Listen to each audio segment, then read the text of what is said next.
चतुर्थ पर्याय निर्वाचन पूर्व शक्ति वृद्धि करुच्ची बीजेपी। भारतीय जनता पार्टी में जोगदेले जगतसिंहपुर जिलार विजु युव जनता दल सभापति तथा पूर्वतन state general secretary Samyajit Mahapatra,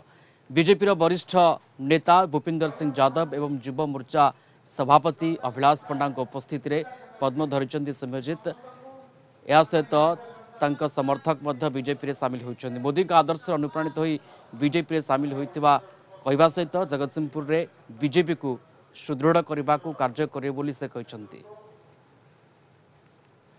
सौभाग्यर दिन जितेबाला सारा राज्य रे निर्वाचनी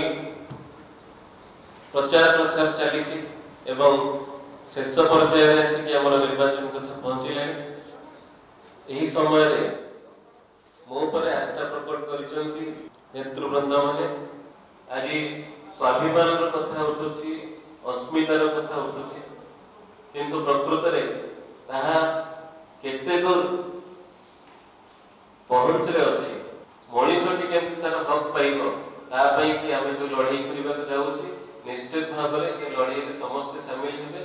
एवं दल सशक्त हम। साधारण ओडिया जो लड़ाई लड़ुची से लड़ाई स्वर होगा निमंते आज आम गाँव में विजु युव जनता दल तथा विजु छात्र जनता दल किसी संग्रामी किसी स्वाभिमानी नेता उपस्थित अच्छा विजु छात्र Janata Dal state general secretary दायित्व से निर्वाह कर दल